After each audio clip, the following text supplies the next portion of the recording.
Today I have a couple of things that I have to do. One of them being editing, just stuff like this, just regular old editing, which isn't very exciting. But the second thing is pretty exciting. I have a session tomorrow morning, and basically what that means is I have to do the prep work for that session today, so I don't have to get up super early to do the prep work for the session tomorrow.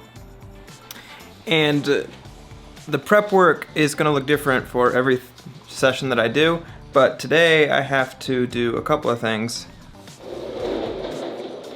But before I do all of that, I actually have to download the demos that were sent to me and put them in Pro Tools. That way, when I get over there, I can kind of make sure all the gains for the drums are level, as well as like the demo's correct and the time is synced up with the BPM and all that stuff. So that way it saves me time running back and forth from the drums to over here. So working smarter, not harder. I've been waiting here for 30 minutes because I'm currently rendering something on my computer. And for those of you that don't know, when you're rendering something in Premiere on your computer, you can't do anything else. So I'm waiting to start downloading the files that were sent to me and making a Pro Tools session. So when it's done rendering, we'll keep the video going. Until then, I'm just gonna be sitting here waiting away.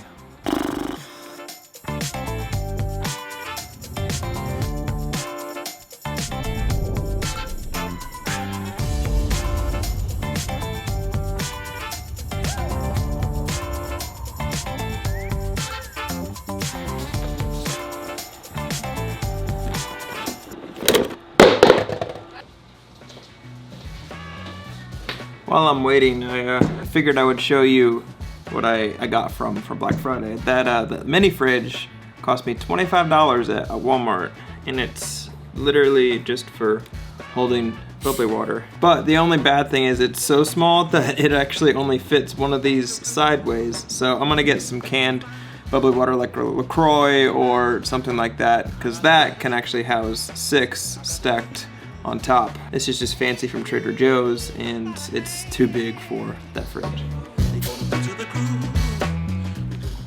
I just got the tracks from the producer. Now I just have to put them in the Pro Tools session. Alright, I have the first one downloaded. It looks like he sent me a drums version and then a version without drums, which I'm all for. If I ever get anything that has drums as reference tracks, that's great. To me, that helps narrow down what the specific vision is versus having to almost kind of guess blindly. And also we're doing this session in person, so it's gonna be a lot easier to figure out. There are benefits to doing remote session work, but doing it this way is a lot faster.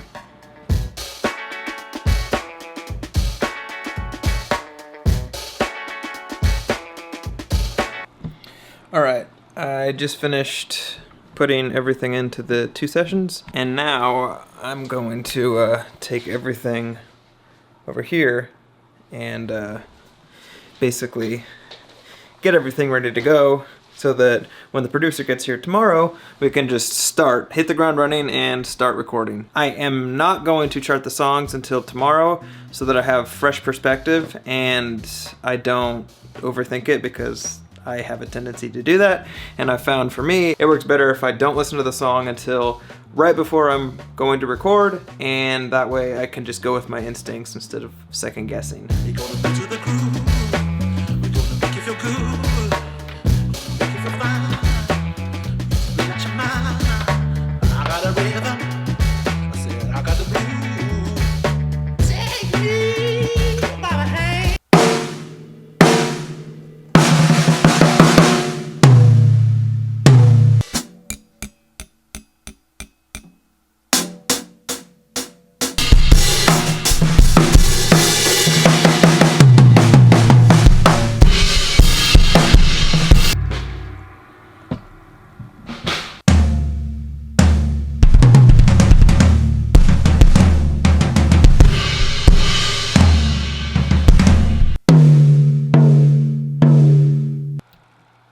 basically what I'm doing is, you're crooked, I'm gonna fix you right now. What I'm doing is I'm just making sure that 1, all the drums are coming into Pro Tools the way it should be, making the routing right. 2, making sure that the drums are tuned properly for this application and making sure the microphones are picking them up well. And then 3, making sure that the gain staging on the actual interface is good. I rarely have to touch the gain staging, but I always check it, and it's a good habit to get into just in case something is wrong. You can catch it before you record. It's a lot, but I think I'm good, and I think everything is ready for tomorrow. You know, I feel like when you work at something a lot and you spend a lot of time working at it, you get to a point where you can just do it almost effortlessly. For drums, I haven't really practiced or sat down at a drum set for like 2.5 weeks just because work has been crazy for video stuff and I haven't had the time. So I was a little nervous getting behind a kit and especially going to record and get things ready to record.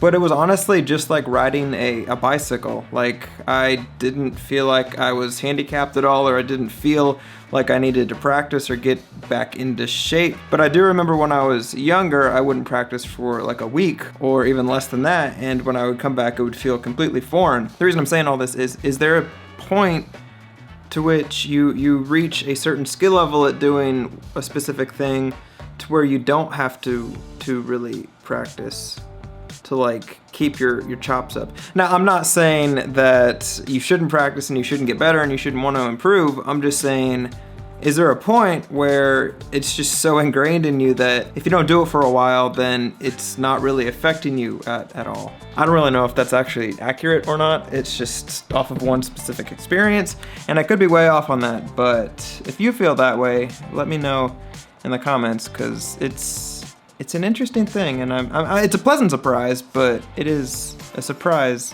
nonetheless. All right, I gotta get back to work and edit some videos now that I have that stuff all ready to go. Whew. Interesting.